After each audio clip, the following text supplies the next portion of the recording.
Conselho Administrativo de Defesa Econômica pede abertura de inquérito para investigar institutos de pesquisa. STJ mantém governador de Alagoas, Paulo Dantas, afastado do cargo até o fim do ano. Quinta-feira dos candidatos Jair Bolsonaro e Lula foi de campanha no Nordeste.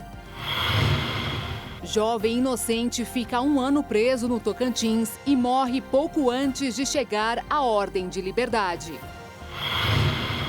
Rússia faz novos bombardeios contra a Ucrânia e presidente Volodymyr Zelensky volta a pedir ajuda.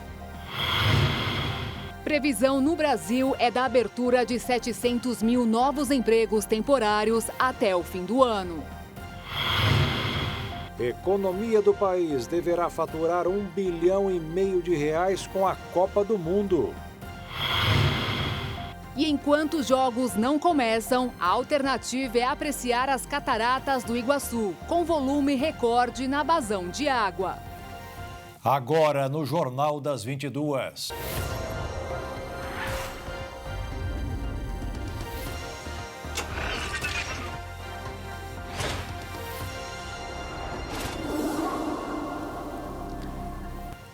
Olá, boa noite. Boa noite. O governo federal prorrogou o prazo de atualização de dados no Cadastro Único por mais 30 dias. Anteriormente, o prazo para o recadastramento terminaria amanhã. Mas como muitas pessoas haviam deixado para realizar o procedimento de última hora, hoje foi dia de filas e confusões em agências de todo o país. No Rio de Janeiro, os postos voltaram a ter longas filas. No CRAS de Guaratiba, na Zona Oeste, diversas pessoas ficaram 18 horas na fila esperando o posto abrir. Mesmo com tanto tempo de espera, muitos deles não conseguiram atendimento e terão que voltar outro dia. A cena se repetiu em Salvador. Diversos beneficiários formaram uma extensa fila na frente da Secretaria Municipal de Promoção Social e Combate à Pobreza, desde as primeiras horas desta quinta-feira. No local, os atendimentos são feitos exclusivamente por agendamento. Mesmo assim, diversas pessoas que não conseguiram a marcação se arriscaram para tentar resolver a situação. Na Grande Belém, homens e mulheres de todas as idades passaram a noite inteira na fila para garantir uma senha. Muitas delas levaram papelões para terem uma noite menos desconfortável. Outras usaram guarda-chuvas para se proteger do sol e do calor da capital paraense. Já em Natal, diversas pessoas e até mesmo famílias voltaram para casa sem atendimento, depois de ficarem horas na fila. Segundo relatos, apenas 30 fichas foram distribuídas na unidade da Ribeira, zona leste da capital do Rio Grande do Norte. Apesar de todas as dificuldades enfrentadas, o beneficiário não tem outra alternativa. O descumprimento do prazo pode levar à suspensão e o cancelamento dos benefícios. Essas informações também são importantes, pois são utilizadas pelos estados e pelos municípios para a implementação de políticas públicas. Desde março, os beneficiários podem consultar a situação de seus dados pelo aplicativo do Cadastro Único, disponível na loja de aplicativos para Android e iOS, ou pelo site cadunico.cidadania.gov.br. Caso os dados informados permaneçam os mesmos da primeira entrevista, a família pode fazer a confirmação dos dados pelo próprio aplicativo, sem enfrentar filas. Mas se for preciso alterar algum dado, o beneficiário tem o dever de comparecer a um posto de cadastramento para uma nova entrevista de atualização. Um jovem de 23 anos que ficou preso inocentemente por 1 ano no estado do Tocantins morreu pouco depois da justiça determinar a sua soltura. O motoboy foi absolvido após ser preso por tráfico de drogas. Os familiares de Briner não haviam sido notificados sobre o estado de saúde do jovem, que estava passando por contínuos atendimentos médicos nos últimos dias. Questionada sobre a questão, a CECIJU explicou que isso ocorreu devido ao procedimento de sigilo médico. Além disso, como o diagnóstico do jovem não foi fechado pelas equipes médicas em tempo, não foi possível consolidar um informe ao sistema de justiça e familiares. Na manhã de segunda-feira, após a morte do motoboy, a Unidade Penal Regional de Palmas entrou em contato com seus pais para informar sobre o óbito, disponibilizar assistência funeral e dar sequência aos trâmites e autorizações para o encaminhamento do corpo ao setor de verificação de óbito. A polícia prendeu Briner no dia 12 de outubro de 2021, depois de entrar no quarto da casa em que o jovem morava de aluguel e encontrar uma estufa com plantações de maconha nos aposentos de outra pessoa que também vivia no local. A advogada do jovem, Lívia Machado Viana, explicou que Briner morava no quarto com entrada independente da casa, que ficava mais à frente da residência. Sendo assim, ele não possuía acesso ao local onde as drogas eram mantidas, aos fundos da casa, e nem tinha conhecimento da situação. Briner trabalhava como motoboy em 2 locais, de dia e de noite, e por isso não ficava muito tempo dentro da casa. No dia em que os policiais entraram na residência sem mandado judicial, como pontua a advogada, ele apenas estava no local por ser feriado. Mesmo explicando toda a situação aos policiais, ele foi detido junto a outras 2 pessoas, o dono da residência e outro morador que vivia em um dos quartos. A Receita Federal fez uma mega operação de combate ao contrabando e descaminho na fronteira do Brasil com o Paraguai e a Bolívia, em Mato Grosso do Sul. A Receita Federal iniciou uma mega operação de combate ao contrabando e descaminho na fronteira de Mato Grosso do Sul com o Paraguai e a Bolívia. Denominada Fronteira Legal, a operação envolve várias equipes e terá ações nas cidades e barreiras nas estradas. A Operação Fronteira Legal vai ter uma duração de 2 semanas ostensivas, baseado aqui em Dourados. A gente tem uma expectativa alta de apreensão de veículos que praticam contrabando de descaminho, também de drogas e armas. As forças policiais aqui especiais de fronteira, o Departamento de Operações de Fronteira está envolvido nas nossas operações, a Polícia Rodoviária Federal e a Polícia Militar Rodoviária Estadual, além do Exército Brasileiro. O centro logístico da operação foi montado na 4ª Brigada de Cavalaria Mecanizada do Exército em Dourados, para onde estão sendo levados os produtos apreendidos. No local, será feita a triagem da mercadoria para depois ser enviada para os depósitos da Receita. Os produtos apreendidos aqui, eles ficam no galpão, as mercadorias, os veículos ficam no estacionamento mais à retaguarda e a gente vai direcionando para 3 depósitos da Receita principalmente. Campo Grande, Ponta Porã e Corumbá. A ordem de distribuição é conforme o volume e os depósitos que estejam mais aliviados. Eles podem ter algumas destinações possíveis, pela lei. A primeira delas é o leilão, em que esses recursos voltam para a União. A segunda é a doação para entidades sem fins lucrativos e beneficentes. A terceira é a incorporação para a União, estados ou municípios, para utilizar para os seus fins. E a última é destruição, quando o produto é falsificado ou é de comercialização proibida no Brasil. Mato Grosso do Sul e Paraná são as principais rotas do contrabando de produtos vindos do Paraguai para o Brasil. Do contrabando, o cigarro sempre é o carro-chefe aqui na região.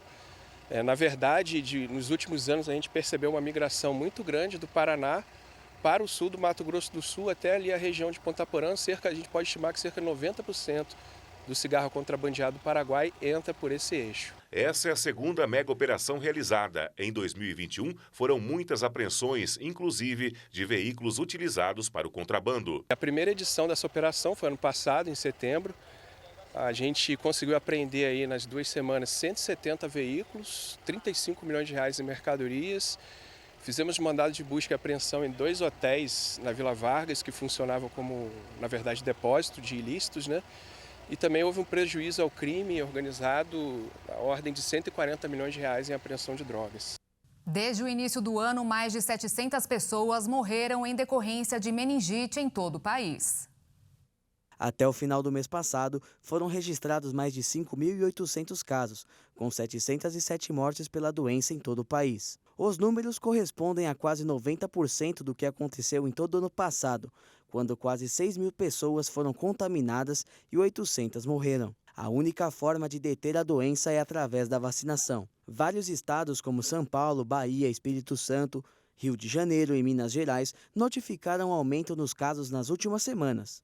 Após a divulgação desses dados, os especialistas entraram em alerta, principalmente com a meningite meningocócica, tipo C, que é causada por uma infecção bacteriana. Essa versão da doença tem maior gravidade, deixando sequelas e podendo levar à morte. A baixa cobertura vacinal é apontada como um dos fatores para o avanço do problema. Este ano, o Brasil protegeu menos da metade do público-alvo. bem abaixo dos 95% previstos pelo Ministério da Saúde desde 2013, quando a vacinação atingiu 96% das crianças. De 2017 para cá, a imunização caiu sem parar e no ano passado chegou ao menor patamar, com menos de 70% das crianças vacinadas. O número de casos de síndrome respiratória aguda grave em crianças voltou a crescer em alguns estados. Isso tem surpreendido os pais e isso foi puxado também principalmente pelos vírus influenza e por questões climáticas. Na população adulta, é observado a queda ou a estabilidade no cenário nacional, em praticamente todas as faixas etárias. Mas entre crianças de até 11 anos, o vírus influenza avançou em alguns estados, principalmente em São Paulo e no Distrito Federal, em que foi encontrado o predomínio da cepa H3N2, assim como no surto epidêmico de novembro e dezembro do ano passado. Segundo a Fiocruz, a mudança está relacionada com a circulação do vírus influenza e com o início da primavera. Apesar de ainda predominar entre os vírus respiratórios, o SARS-CoV-2 perdeu espaço entre os principais causadores de hospitalizações por agravamentos de síndromes respiratórias. O boletim indicou ainda que a incidência nos casos caiu nas últimas 6 semanas, chegando ao patamar mais baixo desde o início da epidemia de Covid-19 no Brasil. Uma rede de supermercados de Campo Grande, capital de Mato Grosso do Sul, está com uma bela iniciativa, arrecadando lenços, chapéus, gorros e bonés para serem doados a entidades que atuam com mulheres e homens em tratamento contra o câncer.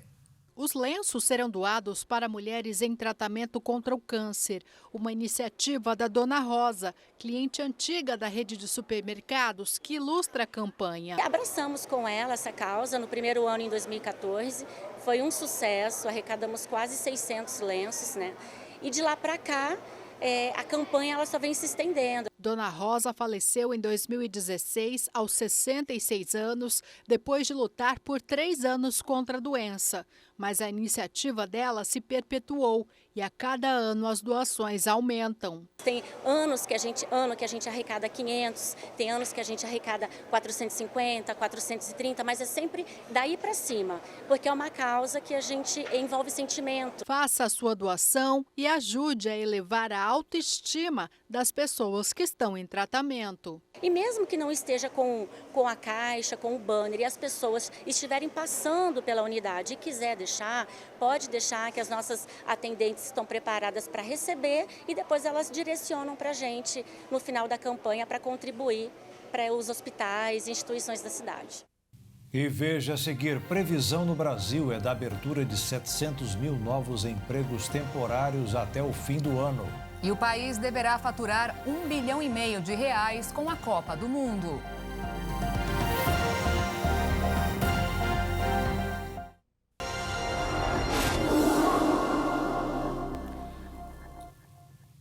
A procura por eletrodomésticos com destaque para os aparelhos de TV já começou. O brasileiro está se preparando para acompanhar melhor a Copa do Mundo desse ano e o comércio deverá fechar bons negócios.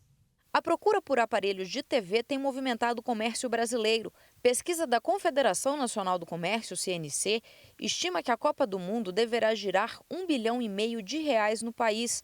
34% desse faturamento está ligado à compra de televisores e outros eletrodomésticos. Com relação à Copa passada, o aumento é de cerca de 6%. A cifra é pequena, mas está dentro do esperado diante do atual cenário de endividamento. Primeiro, você tem duas Copas do Mundo separadas por uma pandemia, a economia perdeu força, o varejo sofreu e vem se reerguendo nos últimos meses. Você tem também o fato da Copa do Mundo, pelo menos no varejo, ter como carro-chefe a venda de televisores ou eletroeletrônicos, que são produtos de ciclo longo. Quem comprou uma televisão, um eletroeletrônico no meio da pandemia, dificilmente vai trocar esse aparelho por conta da Copa do Mundo. Ou seja, esse crescimento de menos de 8% é um crescimento relativamente pequeno, se a gente considerar que o último evento que serve de comparação ocorreu em 2018. A CNC também avaliou a evolução de preços dos aparelhos e percebeu redução de quase 5% no valor de TVs de até 39 polegadas. Já as de mais de 50 polegadas registram um aumento de quase 5%.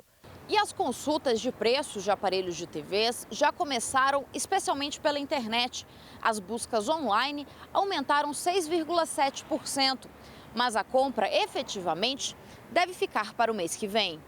A busca por eletroeletrônicos, especialmente televisores, ela costuma esquentar há 3 meses do Mundial. Aliás, isso já está acontecendo esse ano. Em relação a agosto, por exemplo, a procura por Smart TVs nas lojas online, no e-commerce, cresceu 6% em relação ao mês de agosto. Isso é um patamar parecido, uma taxa de crescimento inicial parecida com a dos mundiais de 2014 e 2018. A maior movimentação no comércio demanda também mais contratações. Com a Copa do Mundo e a Black Friday no mês que vem, as vagas temporárias, que sempre são ofertadas nessa época do ano, podem aumentar em até 50%. As vagas temporárias, elas são trabalhadas durante todo o ano para suprir necessidades de alguns segmentos. Nesta época do ano, o que mais nos chama a atenção é o aumento de vagas para atendimento da Black Friday, com relação a vendas online e também do varejo. Este ano, nós ainda temos, além da Black Friday, a Copa do Mundo e alguns outros eventos que acabam movimentando mais promoções no comércio. A Associação Brasileira do Trabalho Temporário confirma os bons ventos para os trabalhadores. Além da Copa do Mundo e da Black Friday, como falou agora há pouco essa consultora de RH, as festas de fim de ano deverão permitir a abertura de quase 700 mil vagas temporárias de emprego. Os dados divulgados pela Certem mostram que a indústria deverá se manter na liderança aí das contratações, com cerca de 55% delas. Em segundo lugar no ranking, aparece o comércio, com cerca de 15% das quase 700 mil vagas temporárias disponíveis. Para a Associação Brasileira do Trabalho Temporário, as contratações deste segundo semestre estão acima das expectativas, principalmente para atividades que demitiram bastante durante a pandemia e que agora precisam repor seus funcionários para suprir a demanda das festas de fim de ano, como, por exemplo, as casas de eventos, bares e também os hotéis. A associação lembra que muitas empresas seguram as contratações para uma melhor análise do cenário nacional. Portanto, a definição das eleições no próximo dia 30 de outubro, segundo a associação, deverá fazer com que as contratações temporárias, enfim, decolem. É nessa hora, então, que aquela pessoa que está desempregada deve ficar de olho nessas oportunidades nos sites das empresas e também nas agências de empregos, para tentar, então, uma recolocação no mercado de trabalho por meio dessa vaga temporária, mas que pode se tornar efetiva. Com o mercado de trabalho cada vez mais competitivo e um bom momento para o empreendedorismo criativo, os alunos do Instituto Federal de Mato Grosso do Sul receberam a Tecnoif para a geração e consolidação de empreendimentos inovadores.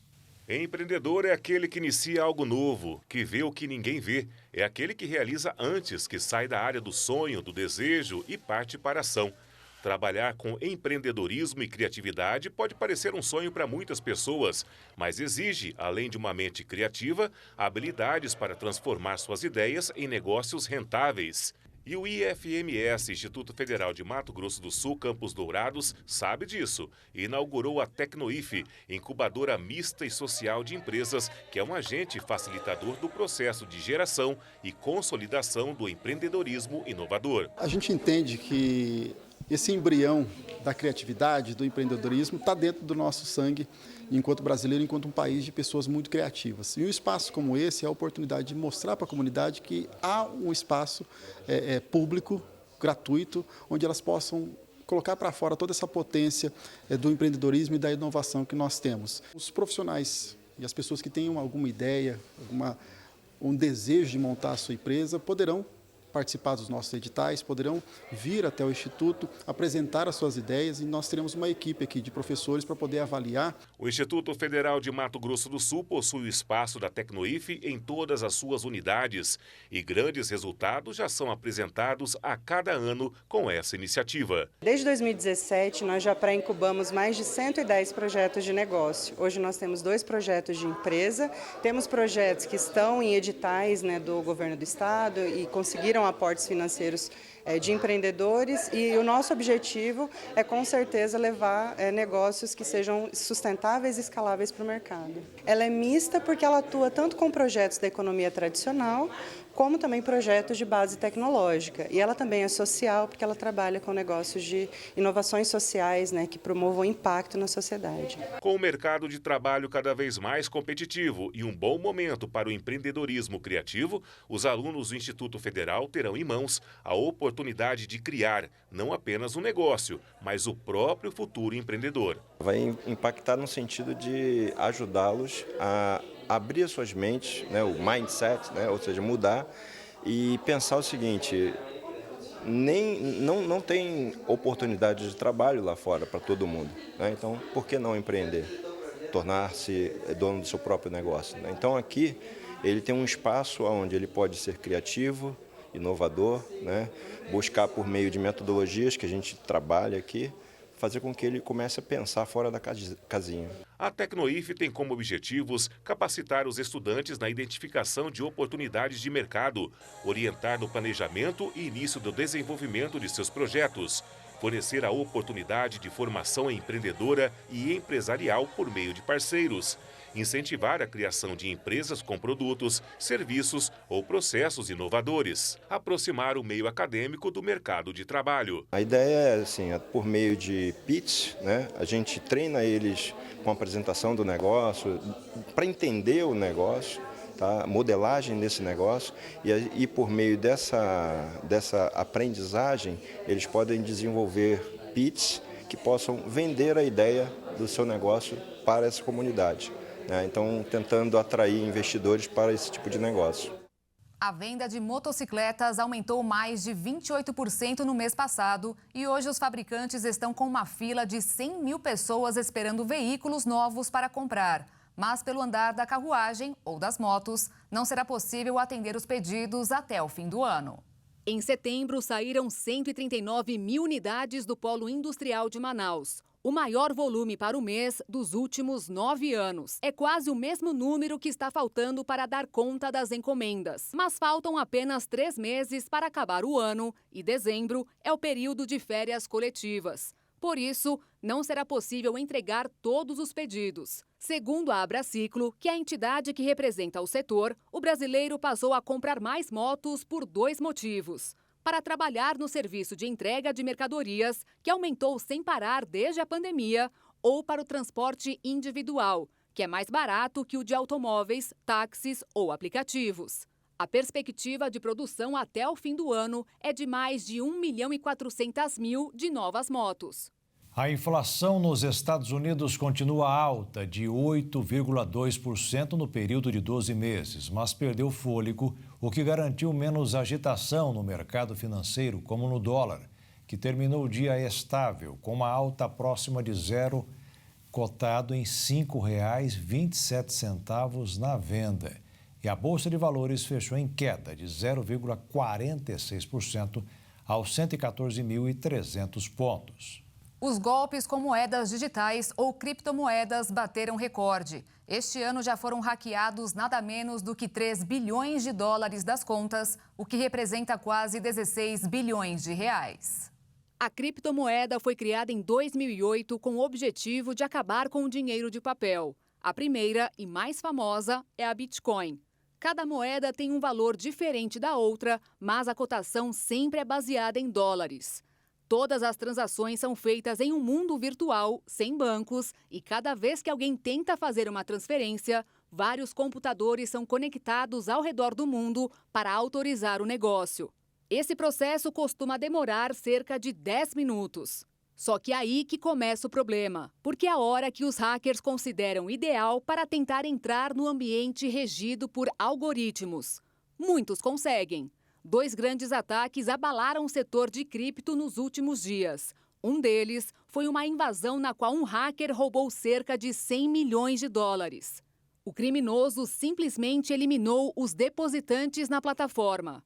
E no começo do mês, o equivalente a quase 570 milhões de dólares foram cunhados e levados por um hacker. Cerca de 100 milhões ainda não foram recuperados, enquanto o restante foi congelado. Por isso, é cada vez mais intensa a batalha dos organizadores destas plataformas para aumentar a segurança das criptomoedas.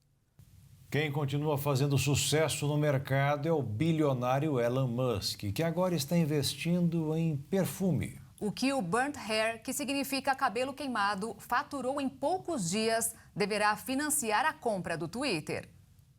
As vendas do perfume, que custa aproximadamente $100, já alcançaram $1 milhão em poucos dias. Nesta quinta-feira, o fundador da Tesla brincou em seu Twitter pedindo que as pessoas comprem o perfume e o ajudem na aquisição da rede social e reiterou que, com um nome como o dele, entrar no ramo das fragrâncias era inevitável. Musk deve completar a aquisição do Twitter por $44 bilhões até o fim do mês. Caso contrário, um julgamento por quebra de contrato deve ser retomado. A biografia do Twitter do homem mais rico do mundo agora o descreve como um vendedor de perfume. Musk já comercializou vários produtos inusitados com referências ao seu senso de humor. E veja a seguir, Conselho Administrativo de Defesa Econômica pede abertura de inquérito para investigar institutos de pesquisa. E veja também, quinta-feira dos candidatos Jair Bolsonaro e Lula foi de campanha no Nordeste.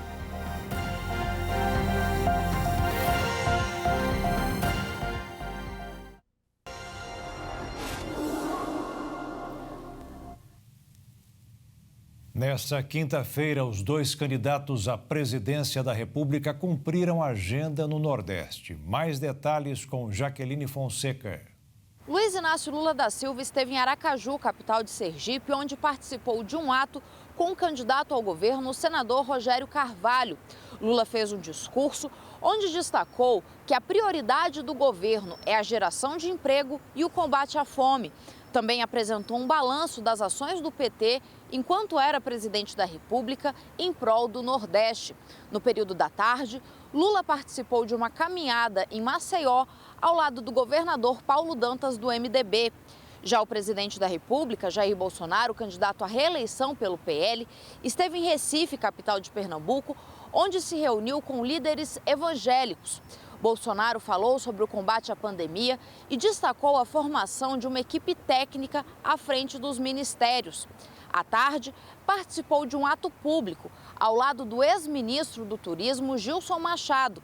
Ele falou sobre a queda do preço dos combustíveis e a geração de empregos no país.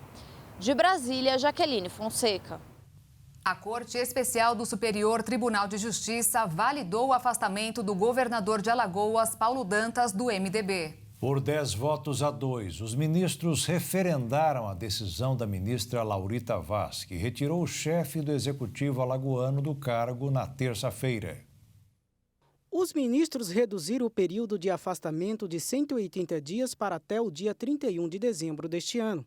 Isso porque o prazo inicial de 6 meses extrapola o mandato atual de Paulo Dantas, que se encerra no final de 2022.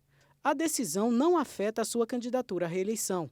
Ele está no segundo turno contra Rodrigo Cunha, do União Brasil. Dantas foi apontado pela Polícia Federal como principal beneficiário e autor intelectual de um suposto esquema de desvio de verba pública por meio de rachadinha, prática em que servidores, muitas vezes fantasmas, repassam parte dos seus salários. A suspeita é que parte dos valores sacados pelos funcionários tenha sido usado para pagar despesas pessoais de Dantas, como a aquisição de imóveis de luxo. Só que Dantas tem um agravante: a divulgação de um vídeo nas redes sociais que o próprio pai confirma os supostos crimes dos quais o filho é acusado. A ministra Laurita Vaz defendeu o afastamento, afirmando que, embora seja uma ação drástica, de grande repercussão, ela está prevista no ordenamento jurídico. E também aproveitou a sessão para negar que tenha proferido a decisão por interesse político. A magistrada classificou as alegações como mentiras deslavadas, dizendo que a investigação demonstrou que o suposto esquema criminoso continuou mesmo após Dantas assumir o governo de Alagoas e mesmo após a PF ter iniciado as investigações sobre os supostos desvios. Além do afastamento, também foram validadas outras medidas cautelares, como as buscas conduzidas nas residências e endereços próximos ao governador, o sequestro de bens dos investigados e a proibição de nomeação de novos funcionários e o contato entre os servidores. A divergência foi aberta pelo ministro João Otávio de Noronha, que foi contra o afastamento de Dantas do cargo. Para ele, não há indícios suficientes que demonstrem a participação direta do governador no esquema, a ponto de justificar o afastamento.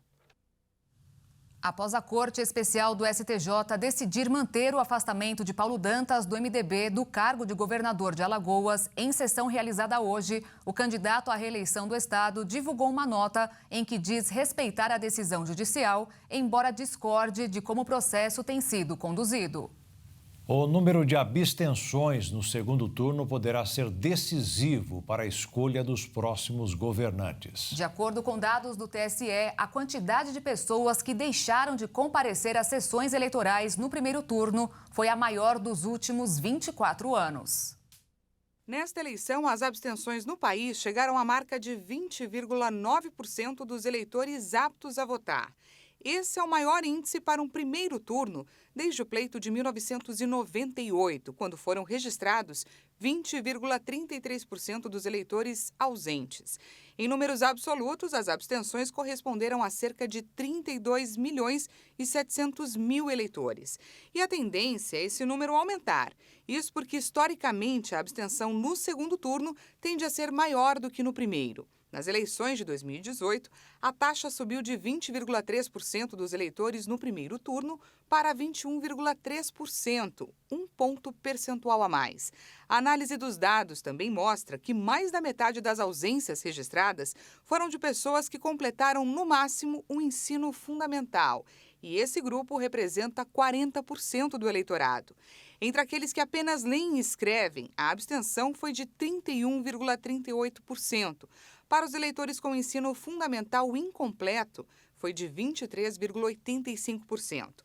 Além deles, metade dos analfabetos faltaram. Segundo a legislação, entretanto, este último grupo não é obrigado a votar, assim como menores de 18 anos e maiores de 70.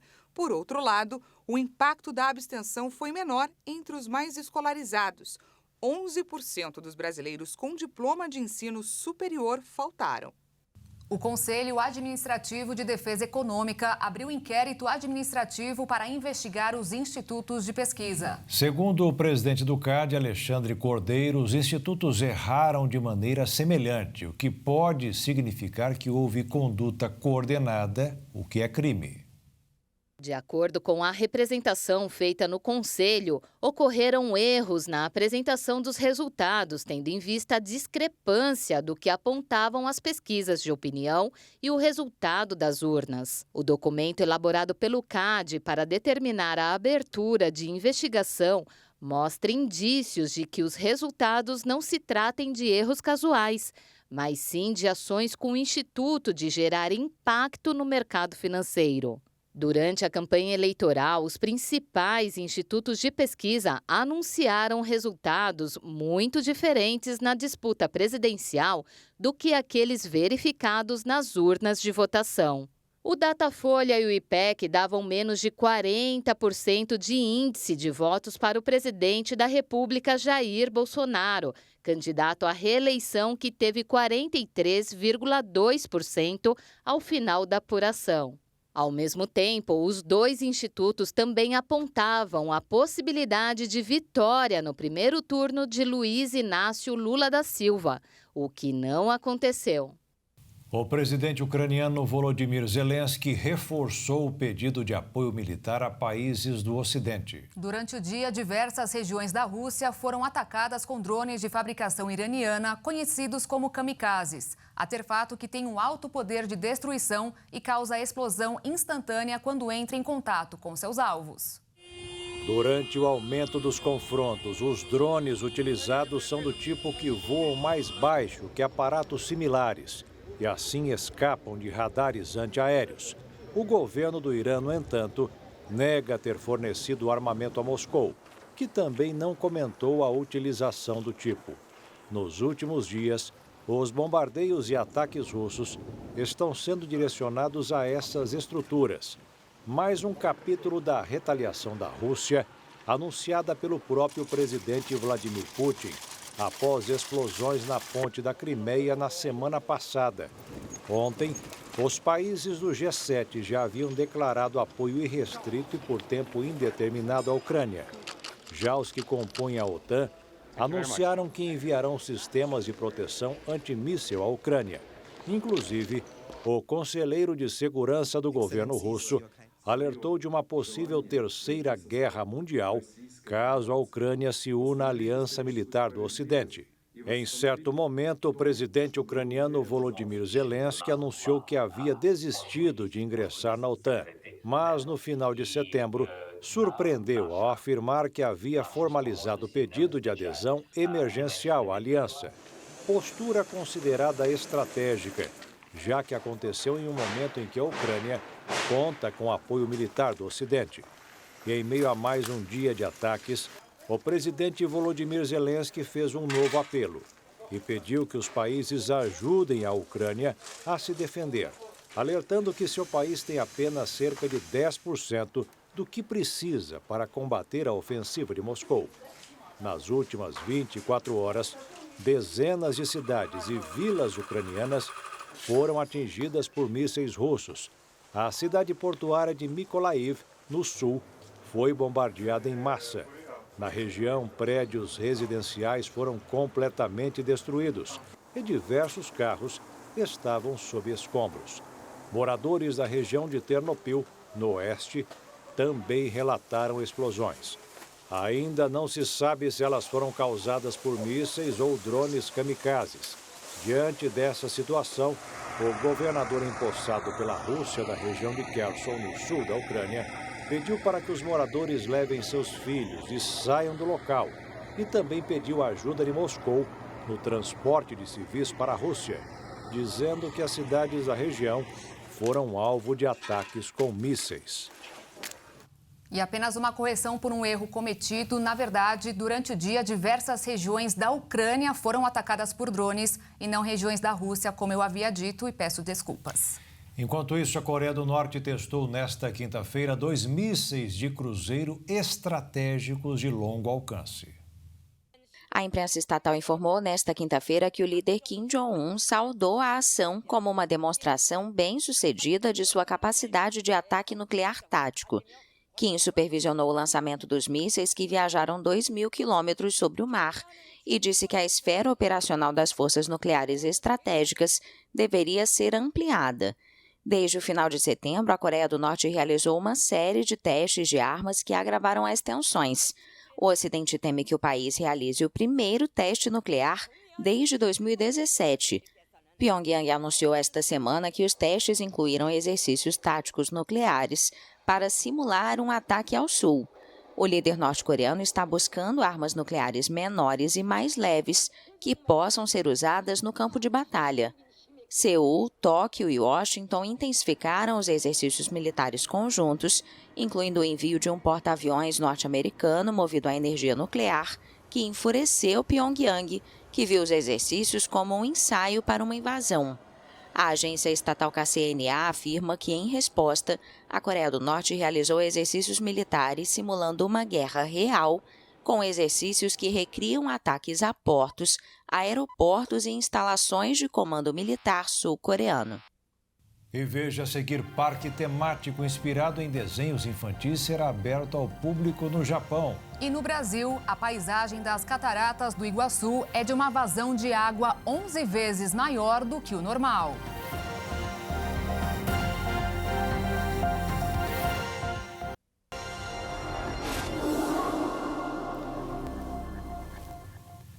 Estamos de volta e agora você acompanha a primeira reportagem especial em comemoração aos 45 anos de Mato Grosso do Sul. Um dos pilares da economia do estado é a indústria. Hoje são mais de 20 mil oportunidades de emprego no setor. Mato Grosso do Sul é tradicionalmente conhecido pelo desenvolvimento que passa pela agricultura. A safra 2020-2021 teve a produção de mais de 20 milhões de toneladas de grãos, 2.000% a mais que a primeira safra registrada no estado. Quanto à soja, a safra passou de 472 mil toneladas para 13 milhões e 300 mil. No milho, de 101 mil hectares, na safra 78-79, para 2 milhões e 200 mil hectares agora. Números das principais culturas no nosso solo. Mas há destaque também para a cana-de-açúcar, que teve uma produção que passou de 9 milhões para 48 milhões de toneladas em 15 anos. E o setor de florestas, que hoje tem 1 milhão e 100 mil hectares, o segundo estado no ranking nacional. Mas claro que a pecuária não pode ser esquecida, uma das grandes atividades desde antes da divisão. A produção de carne bovina aumentou 88% em poucos anos. Mato Grosso do Sul é o segundo em abate e hoje há 18 milhões e 600 mil cabeças no estado. Destaque também para a proteína suína, que aumentou 400% nos últimos anos. Números que colocam a agropecuária como responsável por 96% das receitas de exportação de Mato Grosso do Sul, produtos que atingem 149 países. Agronegócio, que é um dos pilares que colocaram o Mato Grosso do Sul nos trilhos do desenvolvimento. São plantações que estão sempre em expansão, mercado que sempre se amplia com destino a um futuro promissor. Futuro que, para ter impacto, depende de fatores internacionais. O potencial de crescimento do agronegócio do Mato Grosso do Sul e do Brasil é incrível, porque o mundo precisa comer. Então, o que falta hoje, na verdade, no mundo é comida. O que vai depender esse crescimento? O agronegócio precisa de dólar favorável, nós precisamos de paz no campo e nós precisamos de um comércio livre para ganhar o mundo. Isso daí é que terá a capacidade de trazer rentabilidade para o produtor e fazer o agronegócio crescer ainda mais. A analista de mercado comenta: Mato Grosso do Sul se desenvolveu estratosfericamente a partir do agronegócio. O agronegócio foi o pulmão desse estado, né? Foi o que deu o grande boom de crescimento a todo o interior do estado e com potencial de crescimento ainda muito maior, especialmente no que diz respeito à soja e o milho, que nos últimos anos despontou. Hoje o Mato Grosso do Sul já é o 5º maior produtor de soja do Brasil e nós somos o 3º produtor de milho. Hoje, do PIB do estado, que conforme o IBGE era de 106 bilhões de reais em 2019, o agro tem uma fatia de 17%, 18 bilhões 290 milhões de reais. Desenvolvimento com sustentabilidade. O nosso estado tem o perfil de solo ideal para a produção e os nossos produtores, com grande empreendedorismo, vêm fazendo isso com excelência no nosso estado, alinhando a preservação, a sustentabilidade e a produção. Principalmente por essas parcerias institucionais que a FamaSul tem, com as Embrapas do nosso estado, são 3 Embrapas, e com as fundações MS e Fundação Chapadão, e também com as universidades, que leva essas novas tecnologias para a FamaSul, né, através dos nossos técnicos, e nossos técnicos conseguem traduzir essas informações para o nosso setor produtivo e implementando em suas propriedades rurais, trazendo este avanço para o nosso estado e referência. As provas do Enem estão chegando. Dias 13 e 20 de novembro, estudantes de todo o Brasil poderão concorrer a bolsas no ProUni ou usar o resultado do exame como critério de seleção para o ingresso no ensino superior. Faltando pouco tempo, a hora é de equilibrar a rotina de estudo e descanso para evitar o branco na hora da prova. Aquela tensão e friozinho na barriga são normais quando se trata de algo importante. Nessa reta final, querer aumentar o ritmo de estudo é normal, mas como qualquer outra atividade, em excesso pode causar um esgotamento mental e físico. E para que nada interfira ou afete todo o esforço na hora das provas, algumas dicas podem ajudar a aumentar a produtividade. A começar por não exigir muito de si a ponto de prejudicar o sono ou o bem-estar emocional. É necessário equilíbrio. Especialistas indicam que ter uma boa noite de sono entre 7 e 8 horas é fundamental para a memorização e para o equilíbrio de todos os hormônios e neurotransmissores que garantirão um bom sistema de alerta. Para garantir mais acertos, os candidatos podem realizar ao menos 2 provas completas das edições anteriores do exame e revisar os pontos fortes e eventualmente médios, potencializando as disciplinas de português e matemática. Se alimentar corretamente e praticar algum exercício físico podem oferecer um desempenho mais tranquilo também na hora da prova. A seleção feminina de vôlei do Brasil está na final do Campeonato Mundial. Hoje, o time dirigido por Luiz Roberto Guimarães venceu a Itália. As brasileiras contaram com uma partida inspirada do seu bloqueio para vencer as italianas por 3-1. Apesar da vitória, a seleção brasileira não teve a vida fácil contra a Itália. Egonu, que acabou sendo a maior pontuadora da partida, com 30 pontos, mostrava todo o talento e respondia a cada jogadora à altura. Do lado verde-amarelo, Gabi e Carol Gataz deram mais uma aula de bloqueio e garantiram a vantagem brasileira para avançar à decisão e buscar um título inédito do Mundial. Na grande final, a seleção brasileira enfrentará a Sérvia, que é a atual campeã do torneio. A partida está marcada para este sábado, às 15h, pelo horário de Brasília.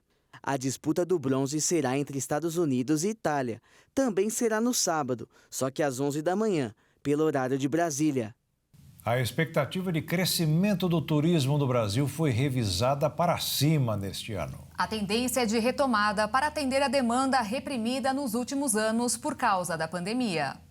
A Confederação Nacional do Comércio de Bens, Serviços e Turismo revisou de 3,5% para 4,3% a expectativa de crescimento do turismo no país em relação ao ano passado. Isso por conta da demanda reprimida dos viajantes nos últimos anos. A previsão é que o turismo brasileiro restabeleça o nível de ocupação de antes da pandemia, a partir do início do período de contratações para a próxima alta temporada, encerrando 2022 com 319 mil postos de trabalho criados. Já o Conselho Mundial de Viagens e Turismo espera que o setor gere 5,5 milhões de novos empregos na América Latina nos próximos 10 anos, sendo os perfis digitais os com maior demanda. O foco no cliente, a criatividade e a inovação devem ser fatores mais relevantes para quem deseja trabalhar no setor de turismo nos próximos anos. Agora, um bom momento para fazer turismo é visitar as Cataratas do Iguaçu, na fronteira entre Brasil e Argentina. A vazão das águas está 11 vezes acima da média, a maior marca de 2022 e a segunda maior da história do parque. O fluxo de água das Cataratas do Iguaçu, em Foz do Iguaçu, no oeste do Paraná, registrou a segunda maior vazão de água desde que a Companhia Paranaense de Energia iniciou a medição. Em 2014, foram mais de 47 milhões de litros por segundo. Nesta quinta-feira, a vazão chegou a 16,5 milhões às 6 horas da manhã. A vazão considerada normal é de 1,5 milhão de litros por segundo.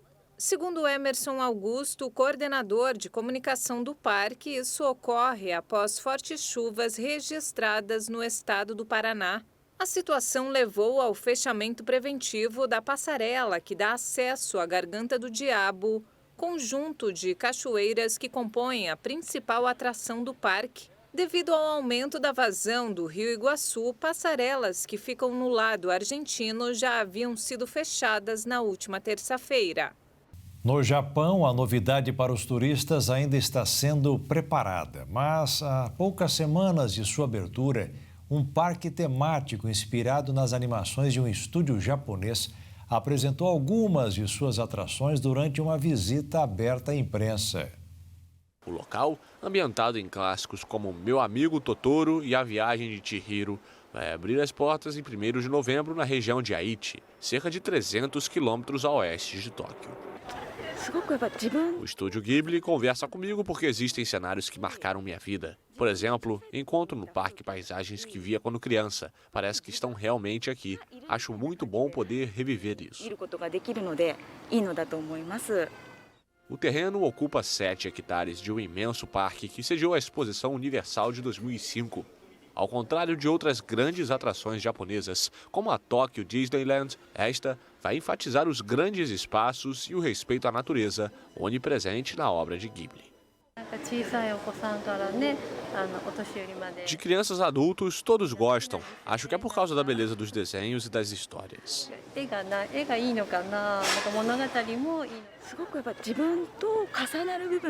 Quero ir com alguém que seja fã de Ghibli. Gostaria de ver os cenários, personagens e prédios dos filmes. Quero muito sentir a atmosfera e as cenas. O parque, que custou cerca de 232 milhões de dólares para ser construído e teve mais de 5 anos de obras, deve se tornar uma grande atração turística na região de Aichi. Os proprietários esperam receber 1.800.000 visitantes anuais quando todas as 5 áreas forem abertas no próximo ano. Um impacto econômico de 328 milhões de dólares.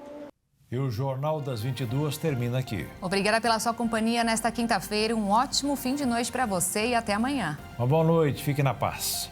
Tchau.